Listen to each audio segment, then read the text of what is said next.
Y el último tema que nos queda es referente, le mando un saludo a XJ Libert. ¿Cómo andás? Acá dice, buenas tardes, ¿cómo te va? Hola. Si quieren dejarnos comentarios, háganlo, que respondemos preguntas también si después hay. Pero vamos a hablar de La Noche de los 12 años, la película uruguaya del 2018, que no solamente se estrenó en forma comercial, y ahora voy a mencionar esos detalles eh, dentro de lo que hablemos, sino que también ha sido un éxito, siendo la primera en taquilla este fin de semana. Solamente en 4 días vendió más entradas que todas las otras películas uruguayas que se habían estrenado en este 2018, a la vez de que ayer fue anunciado que va a ser la representante por Uruguay, tanto en los Oscars como en los premios Goya. Ah, ¿Se merece todo este éxito? Y yo creo que sí, a ver, yo tengo mis peros con la película, que ahora más tarde los pronunciaré. A ver, me parece una película necesaria de hacer. Me parece que el cine nacional tenía una espina que tenía que sacarse con respecto a la dictadura, y esta película prueba de que se puede ¿Te contar. parece? Digo, casi que la mitad de las películas uruguayas tienen que ver con la dictadura. Sí, pero no lo había, me parece que no se había tratado de esta manera, con un presupuesto decente y narrando los hechos, o sea, desde una ficción también te estoy hablando, no tanto del documental. Me parece que era una película que el cine nacional se debía narrar los hechos sucedidos en este país en los 70. Y también me parece una película necesaria de ver, más allá de las opiniones políticas, de no haber nacido como yo, ni haber vivido lo que fue la dictadura. Me parece que es una película que el uruguayo debe verla. Después, si recordás, habíamos hablado de todo este tema de selecciones para película extranjera del Oscar, sobre todo por Uruguay, y bueno, nos dimos cuenta de que prácticamente se había cambiado el sistema para que esta película pudiera ser la representante, porque realmente no teníamos otra película que enviar, más allá de que a mí también Uruguayos Campeones me gustó mucho y hubo algún otro documental por ahí. No, no, digo, para mí, o sea, en realidad les cuento, yo estoy haciendo una serie de videos que tienen que ver con esto. Ya en estos momentos publiqué uno en donde me cuestiono el hecho de si la película merece representar a Uruguay en los Oscars. Ya grabé la crítica, tengo que terminar de editarla y creo que la voy a publicar hoy. Y tengo 2 videos más para grabar. Uno que tiene que ver con la situación actual de Uruguay y otro con los culpables y las situaciones de por qué es así. Pero más allá de que se cambió el sistema para beneficiar a esta película, creo que no se cambió lo suficiente. Porque para los que no saben, la votación para crear la terna de finalistas terminó el 1 de septiembre, y el 1 de septiembre fue el estreno mundial en Venecia, lo que quiere decir que la película terminó en una terna sin que nadie lo hubiera visto, porque en el caso de que, por ejemplo, lo hubieran distribuido tanto en el DVD como en Internet, eso iría en contra de las reglas de los Oscars y la haría descalificar. Entonces, obviamente llegó a esa terna sin que nadie la viera. Todos dijeron, mira, el trailer es tan bueno que obviamente la película va a ser mucho mejor que todas las otras películas uruguayas que hemos visto en este 2018. Además de que a la hora de construir la terna, lo hicieron con 2 documentales. Que documentales es imposible que entren como la seleccionada por un país para los Oscars. Y de nuevo, que coincido contigo, a mí Sangre de Campeones me encantó, y si fuera a poner un documental a competir, sería ese, y no, por ejemplo, otro que pusieron que solamente vendió 45 entradas. O sea, fue más gente a la Van Premier que las entradas que vendió. Y a eso lo pusieron a competir con una película que nadie vio y técnicamente estrenaron la última semana que era posible ponerla para que entrara dentro de esta selección, dándole 48 horas a la gente para que mirara la película y votara por ella en el caso de que le gustó, más allá de que extendieron el tiempo de votación 9 días. O sea que todos los votos que se recibieron hasta el 20 fue sin haber visto la película. Entonces, yo no sé si esto es la forma más justa de hacerlo. Hubieron otras oportunidades donde verla, por ejemplo, en la Van Premier o la función de prensa, que a mí, paradójicamente, que supuestamente esto es una película que habla de la dictadura y todas las cosas que no tendrían que pasar, como por ejemplo la censura a periodistas, y yo estoy censurado por esa distribuidora, y por eso no pude ir ni a la Van Premier ni a la función de prensa, sino que tuve que verla en una sala común y corriente.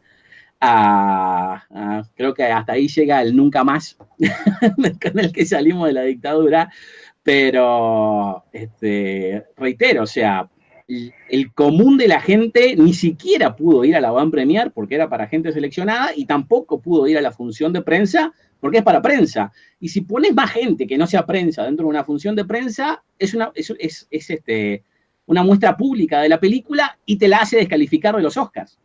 O sea que ni siquiera tienen esas excusas para decir la gente tuvo la oportunidad de mirarla, simplemente la votaron porque pensaban que iba a ser la mejor. Sea como sea, a mí me encantó la película y creo que está bien hecha. El problema es que, o sea, hicieron la cosa completamente a dedo para que fuera la elegida y simplemente porque querían estrenarla en Venecia. O sea, en el caso de que la película se hubiera estrenado en cines, en el país que representa, acá Uruguay, en Argentina es la semana que viene, o este jueves en realidad. Pero en el caso de que se hubiera estrenado acá en Uruguay, no podía competir en Venecia ni San Sebastián, en donde no solamente se llevó un par de reconocimientos, digo, ya la nominación es un reconocimiento, sino que también, por ejemplo, en Venecia dicen que la estuvieron aplaudiendo por 25 minutos. Pero creo que ahí tiene que haber una elección. O elegís presentarla en Venecia, recibís esos 25 minutos de ovación y te pasa algo similar en San Sebastián, o la pones a competir en forma igualitaria dentro de Uruguay, ya que al día de hoy la gente que está votando no solamente son sindicatos y asociaciones que están integradas por un montón de personas, sino que también hay muchísimos técnicos y profesionales de la industria cinematográfica independiente que ni siquiera son parte de esas asociaciones, así que aún menos podrían mirarla. Motivo por el cual a mí me parece que una solución para esto es crear una academia de cine del Uruguay, como hay en Hollywood o como por ejemplo hay en Argentina, que de una forma especializada por lo menos hagan estas ternas, o si no, correr el tiempo de la votación un mes para adelante, como hacen muchos países, digo, España y Paraguay tenían la selección muchísimo antes que nosotros, pero me parece que la forma en que la eligieron es injusta, aun si la película me encantó. Estoy totalmente de acuerdo contigo. Además de que, bueno, yo el otro día estaba leyendo, el otro día no, ayer o anteayer estaba leyendo sobre este tema, de que había sido seleccionada para el Oscar tanto como el Goya, y estaba la aclaración de que, bueno, había sido seleccionada por ASOPROD, por Gremio Cine, por un jurado especial del ICAO y una Uruguayan Film Commission, que no sé quiénes son, pero al parecer... Sí, esos son los que consiguen gente en el exterior para filmar en Uruguay.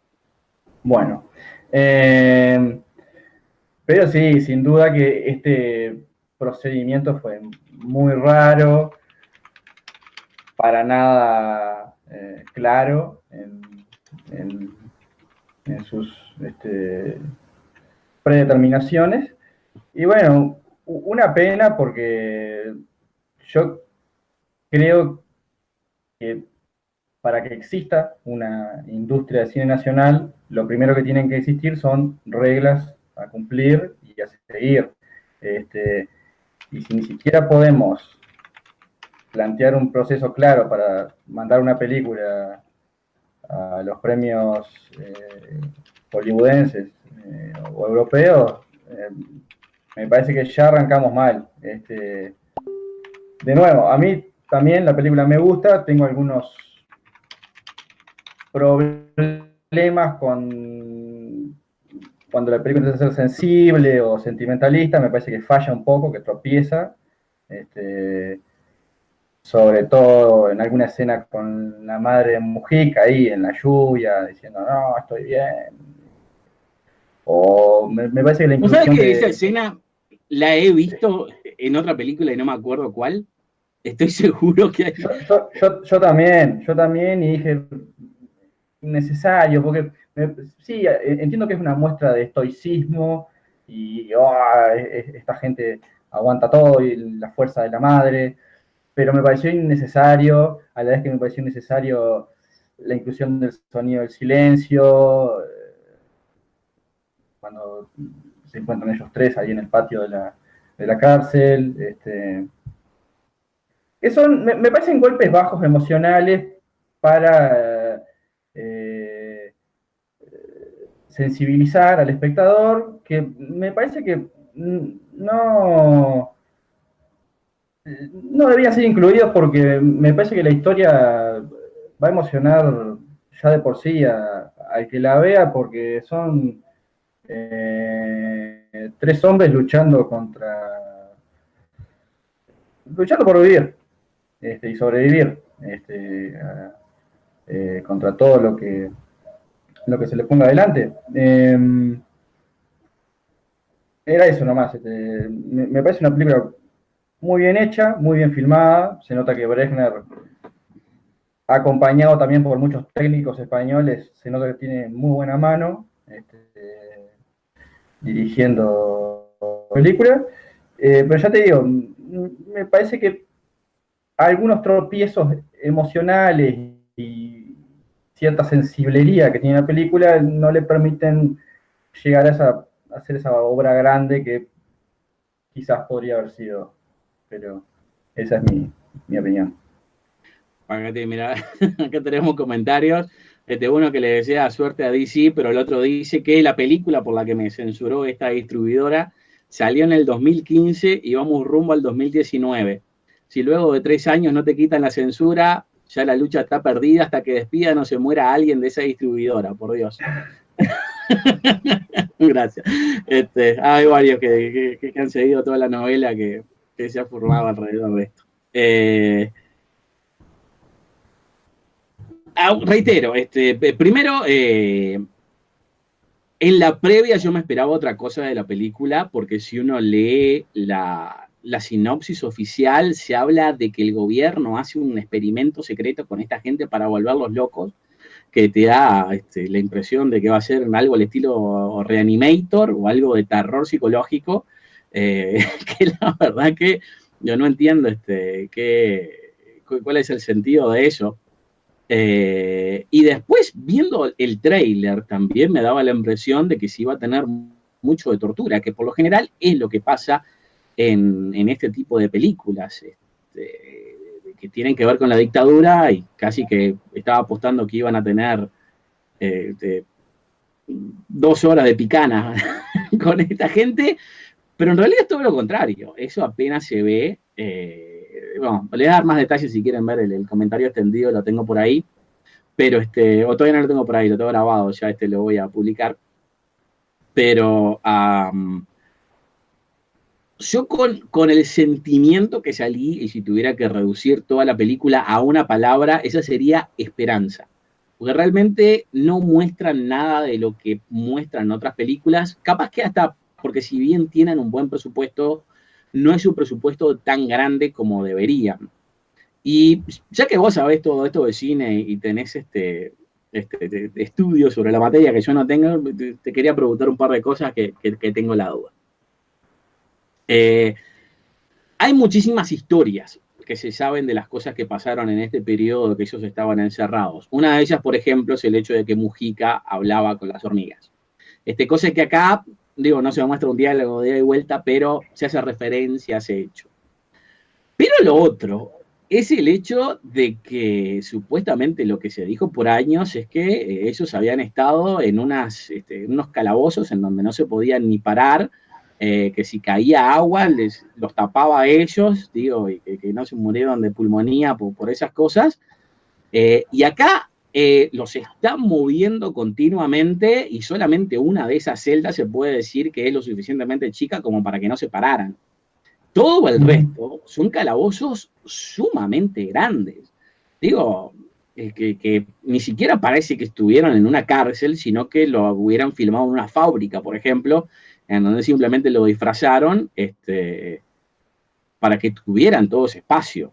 Yo tengo que apostar que eso se dio así, porque si no, no podían poner una cámara. O sea, no tenían suficiente plata como para hacer un calabozo chico de la cual se pudiera sacar paredes y poner la cámara, sino que tuvieron que adaptarse a lo que consiguieron en la vida real, y la forma de filmar te obliga a tener un espacio más abierto para poder poner la cámara, el camarógrafo y capaz que una o dos personas más atrás de él. ¿Eso lo notaste o es hasta obligatorio que se tenga que mostrar de esta manera? No, o sea, cuando uno va a filmar lo que se llama el tiro de cámara, o sea, el espacio entre un actor o el objeto que se va a filmar y la cámara siempre es importante. Es lo primero que el director y el director de fotografía junto al camarógrafo deciden. Si tuviera que imaginarme lo que pasó, fue uno de estos temas, porque un altísimo porcentaje de la película es en las celdas, y supongo que fue de lo primero que hablaron, de si iban a demostrar ese encierro o lo que, como digo, se supone. Yo no leí Memorias de Calabozos, pero como bien decís vos, se supone que eran celdas de 1,5 por 1,5 sofocantes, que apenas podían respirar, y lo que decís vos de la humedad y del agua. Pero bueno, supongo que que prefirieron, si se quiere, demostrar más el encierro por otro lado. También, ahora que decías eso, se me ocurría, bueno, una película como Enterrado. Qué buena que es. Pero bueno, supongo que Brechner prefirió mostrarlo más de la celda tipo, de la que todos nos imaginamos, yo qué sé, 4x4. Digo, pero esto no es una celda tipo, digo, ¿qué celda redonda? Sí, eso era como...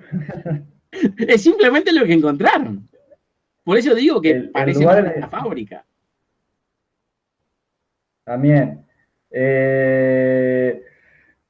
O sea, Memorias del Calabozo fue escrito por Huidobro y Rosenkopf. La tercera pata de la historia, que es Mujica, creo que está más basada en el anecdotario que ha hecho Mujica en estos 30 y pico de años, que a un libro o a Memorias del Calabozo en sí. Pero sí, llama un poco la atención de que justo la celda en la que está Mujica sea más parecida a un pozo o un aljibe que a una celda en sí. Sí, no, la verdad que eso me llamó la atención. Y lo otro que también me parece medio tirado de los pelos es el hecho de que a ellos se los muestra que en todo momento los están moviendo juntos. O sea, como digo, los mueven varias veces del lugar de encierro, o sea, de institución o de cárcel, pero siempre los tienen separados, o sea, siempre los mantienen en solitario, aun si en todo momento están juntos. Pero la comunicación, no solamente verbal, sino que hasta por golpecitos, siempre se da entre Tort y Darín, que son los dos que cuando hablan pueden pasar como uruguayos. El de la Torre es español, y yo noté que primero hasta prácticamente la mitad de la película no habla.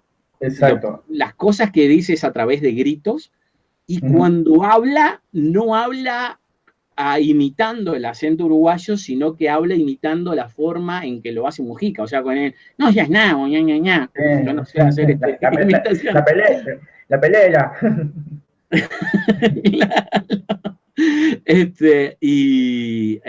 Me imagino que eso tuvo que ser otra modificación, o sea, porque es imposible que en 12 años solamente estos dos tipos en todo momento pudieran hablar entre sí y se tuviera aislado a Mujica en todo momento.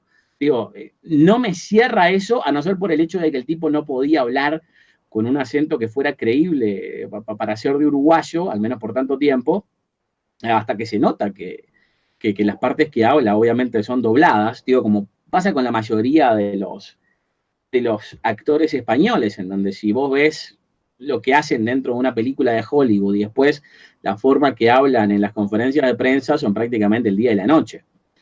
Digo que se debe a motivos de que en España se usa mucho más la fonética a la hora de hablar en otro idioma que hacer el acento que tendrías que hacer, que es un caso aparte.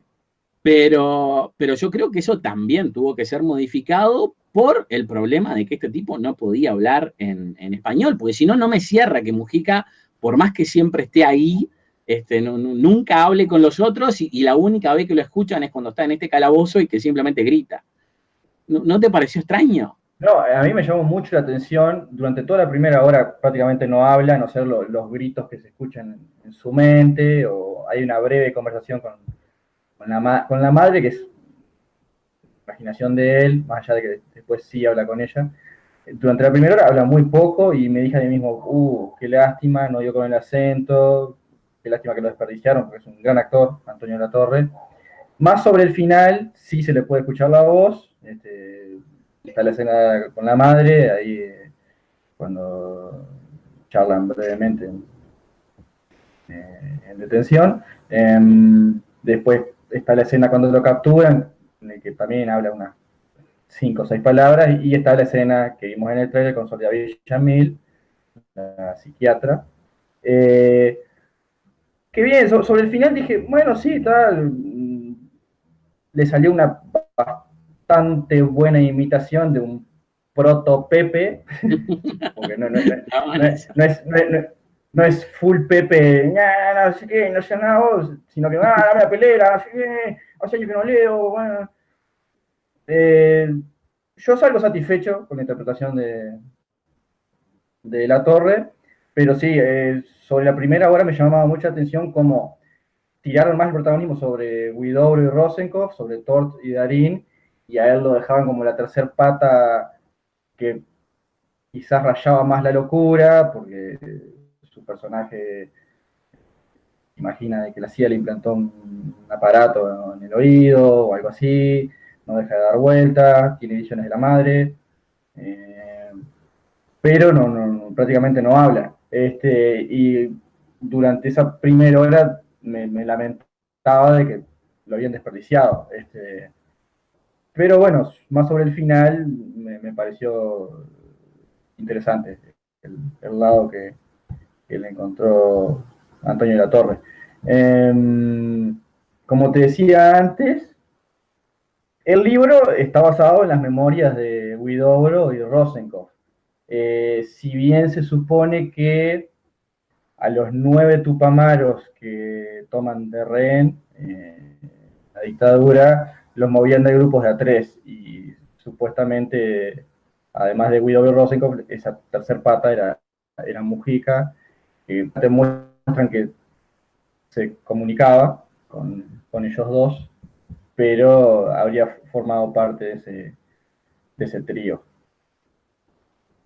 Sí, no. Y otra cosa que me sorprendió en cuanto a lo técnico, tengo un comentario más importante, pero como vos sabes más de técnico, te pregunto. Que si bien, o sea, reitero, no es una película uruguaya, porque por más que se trate de algo que pasó en nuestro país, simplemente es uruguaya porque tiene una productora muy minoritaria que puso unos pesos para que calificara como para nuestro país. Todo el resto es un producto más español y argentino que otra cosa.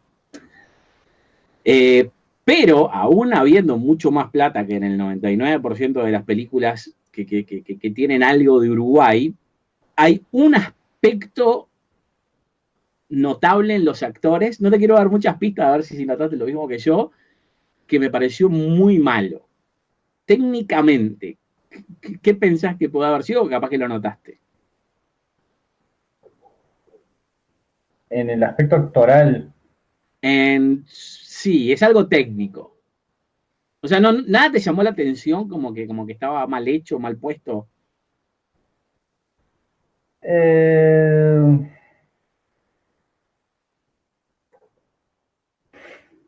¿Te no, maté? no, no la voy a adivinar a tu pregunta, pero me hiciste acordar que no me gustó nada el personaje de Troncoso de malo malísimo, militar de una nota, pero Ajá. está. No adivino al Las ilustrarme. pelucas. O sea, Sí, todas las veces que tienen pelo largo, tienen la peor peluca que te puedas imaginar. Yo no sé si es porque estaban tan flacos y era tan notorio el hecho de que era pelo falso, pero en todas las oportunidades, digo, parecía que ni siquiera estuviera demasiado pegada a la cabeza. sí, ahora que lo decís, es problemático. A mí especialmente, a ver, a mí me gusta mucho la historia.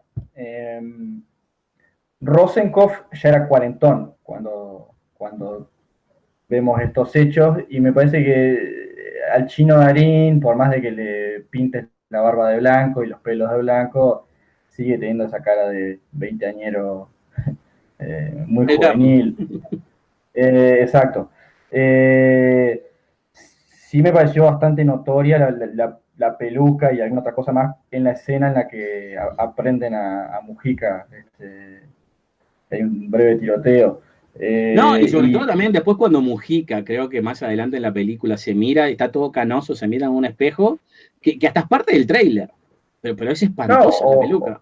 o esta escena que yo te digo que no me gusta mucho, cuando aparece el sonido del silencio y se encuentran los tres en el patio y los tres están con una peluca bastante Ajá. prominente, que bien como decís vos, sumado a la flacura, como que queda raro, choca. Y lo otro que en realidad me llamó la atención y yo digo, no sé y no importa cuál es tu punto de vista político, pero quiero aclarar que el comentario que voy a hacer ahora no tiene nada que ver con política porque yo no represento a nadie y hasta cuando hago las críticas soy completamente imparcial desde todo punto de vista. Pero una cosa que me pareció que es cuestionable, y me pareció cuestionable, no estoy diciendo que sea buena o mala, y capaz que le voy a dejar la pregunta abierta, no solamente a vos si la querás responder, sino a todo el mundo, pero es el hecho de qué tan bueno es el mostrar estos cuarteles y mostrar el ejército de esta manera. ¿Y a qué me refiero? La mayoría de la película está filmada en España. Acá en Uruguay se grabaron exteriores que son, por ejemplo, la parte de afuera de los cuarteles, en donde ellos estuvieron recluidos, que existen hasta el día de hoy, digo, más allá de alguna modificación que se haya hecho a través de las décadas. Pero justo la semana pasada salió en los titulares del diario que los militares trataban de soberbios y déspotas a la gente del gobierno por unas actitudes que habían tomado, digo, no vamos a dar detalles, digo, pero básicamente todavía, más allá de que han pasado muchísimos años, hay un enfrentamiento entre lo que es los mal llamados milicos y la mal llamada izquierda. Esas dos formas de pensar todavía están enfrentadas y yo creo que esta película podría haber sido un puente para tratar de mitigar esas diferencias o para acercarlas. Pero en realidad yo lo que noto es que se exacerban, porque el milico que no es súper malo es recontra bobo y se lo deja muy, pero muy mal parados. Cuando, por Sí. ejemplo, a los otros tres, digo, son tan genios que en un jabón te pueden hacer un código de no sé qué, digo, y pueden jugar al ajedrez haciendo golpecitos, digo, así de inteligentes son. Y no sé si el hecho de mostrar mostrar estas cosas, o sea, estos hechos que se dieron con los militares, como por ejemplo implantándole armas a gente que no estaba armada cuando los fueron a matar, y sobre todo, digo, no sé si los altos mandos podían estar de acuerdo con que se mostraran estos cuarteles en serio, pero no sé si eso es malo o en realidad es tan bueno que es súper democrático porque los civiles tenemos el control total sobre los militares y así es la forma en la que tiene que pasar. Creo que como mínimo se perdieron la oportunidad de achicar esta brecha de enfrentación que hay entre, o enfrentamiento que hay entre el ejército y la izquierda, ni siquiera el Frente Amplio, pero como esas dos secciones de la sociedad, pero acá en realidad se hace todo lo contrario, aún tomando en cuenta que esto está basado en un libro de la gente que tuvo que sufrir esto, además de que eso fue modificado por gente que los admiraba tanto que hizo una película al respecto. Pero aún así creo que se les pasó la mano en eso. Y no estoy diciendo que sea bueno o malo, simplemente estoy diciendo, ¿es malo o es tan bueno que hasta súper democrático?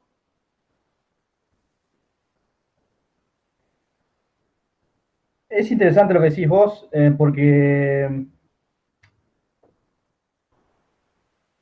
la película intenta ser bastante objetiva, si se quiere.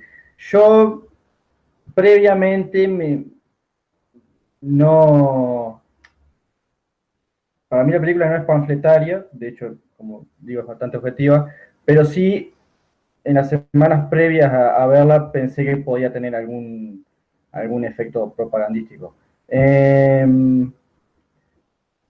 Para mí la película es bastante justa con los hechos que narra, o por lo menos parecería ser bastante fiel.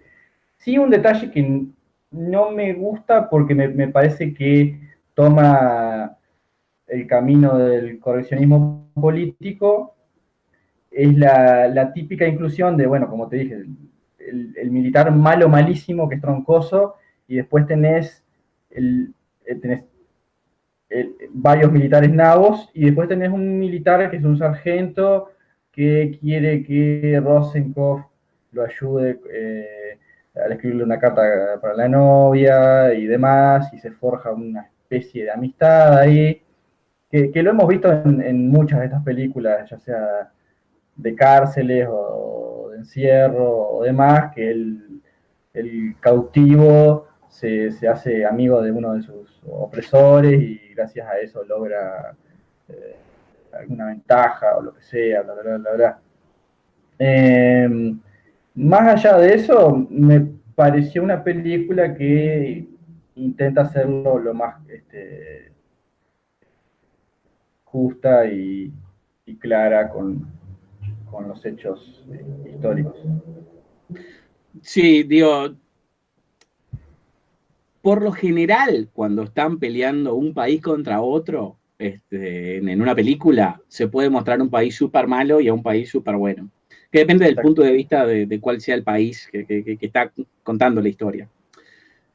Pero cuando estás mostrando algo como esto, que es una guerra civil, o sea, dos bandos dentro de un mismo país, ningún bando es tan bueno ni tan malo, sino que hay súper malos dentro de los antagonistas. Y acá, reitero, todos los militares son malos, hay militares súper malos y el resto es simplemente bobos. Que, que yo no sé si es la mejor manera de mostrarlo, sobre todo cuando también estás dando a entender que si bien tenían el control total y se podían dar estos lujos de hacer lo que quisieran, también tenían cierto control. O sea, el hecho de tener que implantar o plantarle armas a la gente que mataron es una muestra de que no podían hacer lo que quieran. O sea, por lo menos tenían que disimular las cosas que llevaban adelante. El hecho de que estos presos recibieran visitas diciendo que fue por las presiones de la sociedad, también se demuestra que, más allá de que podían hacer lo que quisieran, tenían que responder a esas presiones de la sociedad. O sea, no eran reyes, eran gente que políticamente por lo menos tenía que llenar el ojo. Y acá eso no se muestra de buena manera en ningún lado, digo, hasta por ejemplo el militar que se hace amigo de Rosenkopf no se hace amigo de él porque sea bueno, sino porque simplemente le servía, o sea, me voy a contar qué es lo que pasa, pero le hace un favor. Y a no ser que sean nazis, por lo general, dentro de lo que es una guerra civil, ninguno está malo. Y creo que eso es el enfrentamiento al que yo me refiero, que no sé si es positivo o negativo, pero como digo eso, también creo que podría haberse llevado adelante una forma de puente entre estos dos puntos de vista que creo que son un problema en nuestra sociedad al día de hoy. Y para que tengan claro, digo, y esta es otra cosa que tampoco se muestra, estos tipos no están presos porque sí, están presos porque en ese momento y en ese lugar cometieron un crimen, al menos para las autoridades perdón, para las autoridades que estaban a cargo. Y lo hicieron, digo, a través de las armas, digo, eran gente que estaban armados con pistolas. Y voy a poner un ejemplo muy fácil. Si al día de hoy, en el 2018, un padre quiere darle de comer a sus hijos y va a robar un pan a una panadería, y a la salida está la policía y él apunta un arma a la policía, lo matan. No se ponen a pensar, no, en realidad este tipo tiene problemas económicos, quiere darle de comer a sus hijos que están muriendo de hambre. No, lo matan. Le tienen que pegar un disparo, más allá de que, por ejemplo, si lo agarraran sin eso, eso nunca terminaría en una condena de muerte, entre otras cosas, porque eso no existe en Uruguay, pero digo, tampoco se llegaría a ese punto. Y eso es lo que hicieron y se muestra, aún si se muestra del lado de que estaban defendiendo los derechos de la sociedad y todo eso, pero que sí estaban armados y dispararon, sobre todo a las autoridades de ese momento, que puedes estar de acuerdo o no, pero era la autoridad de ese momento. Digo, uno de los ejemplos que yo pongo en la crítica que hice de la película es el hecho del aborto. El aborto en Uruguay hace 10 años te implicaba que fueras preso, al día de hoy es completamente legal. Pero también, si haces exactamente lo mismo el día de hoy en Argentina, vas preso. Cuando, por ejemplo, en Estados Unidos ya hace décadas que es completamente legal. Entonces, todo depende no solamente del lugar donde estés, sino también del momento histórico, y en ese lugar, en ese momento histórico, lo que estaban haciendo estaba mal.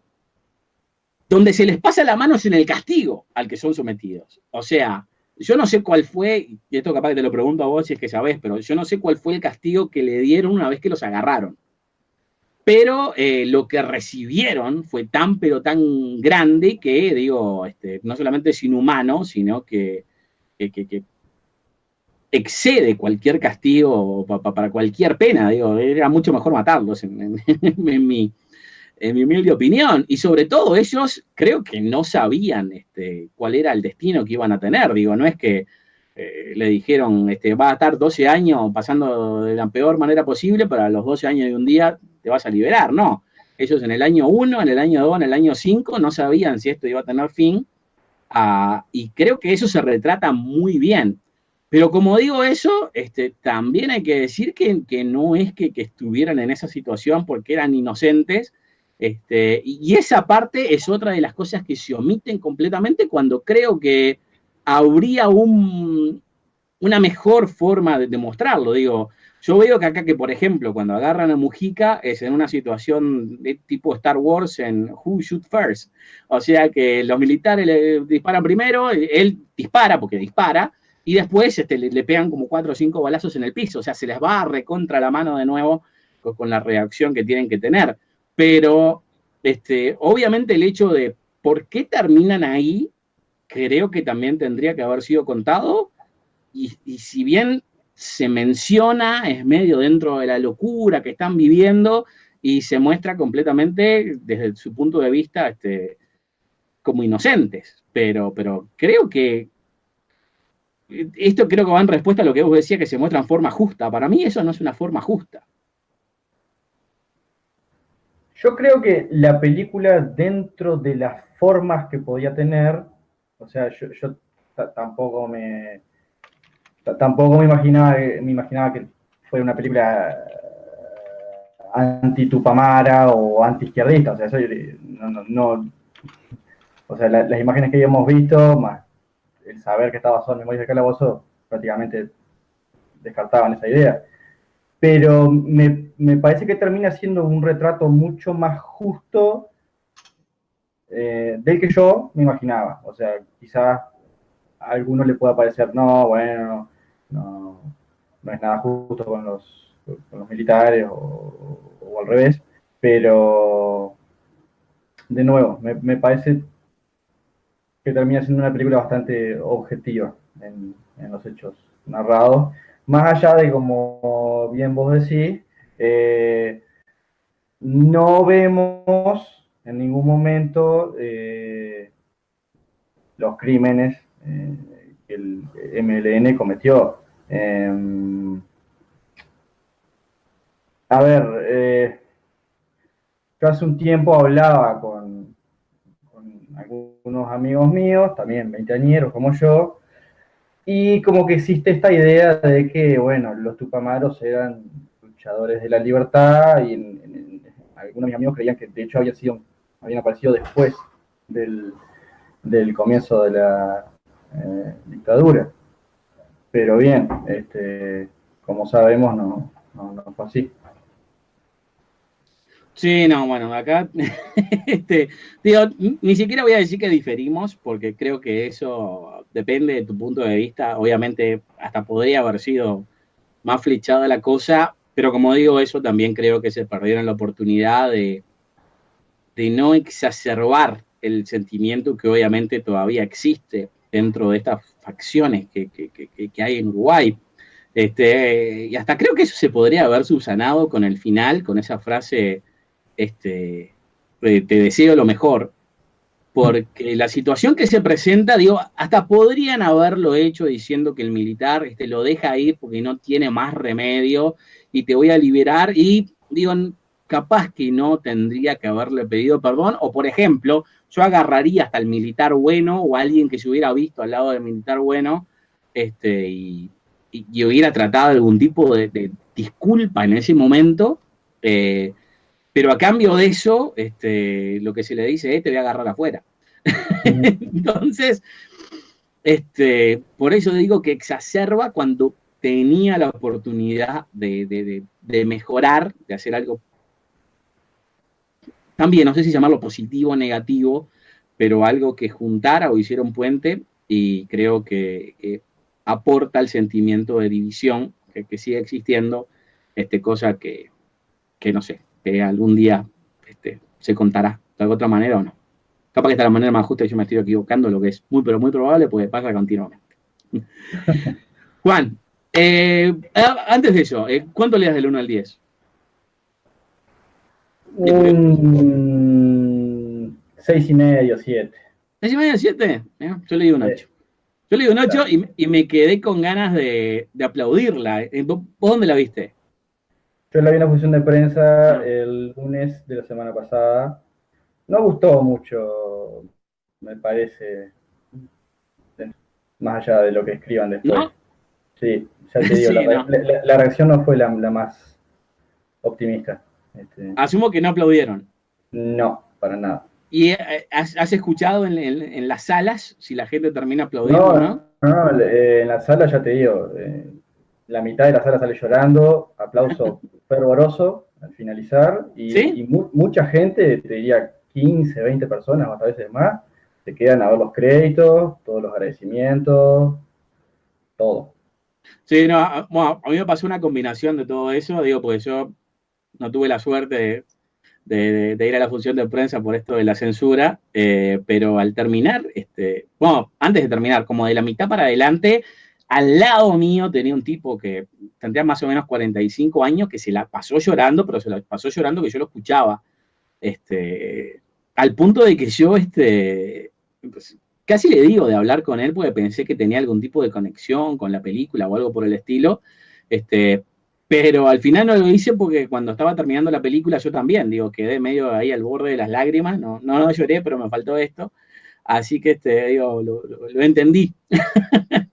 Y cuando terminó, yo realmente esperaba que la gente aplaudiera, y en mi sala no aplaudió nadie, y a mí casi que se me da para aplaudir, pero simplemente no lo hice, la verdad que me arrepiento de eso, Pero también el hecho de que no aplaudí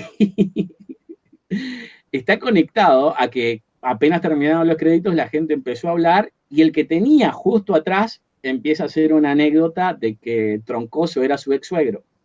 Y empezó a contar de que era súper cuida, que había salido con la hija o algo por el estilo. Digo, me parece que Troncoso tuvo mejor que este muchacho que era medio bandido, pero en realidad, otro de los motivos por los que no aplaudí era porque estaba chusmeando qué es lo que estaba diciendo este tipo, y como casi todo el mundo también se quedó en la sala, me escuché toda esa anécdota y una vez que terminó de contarla fue que yo me fui.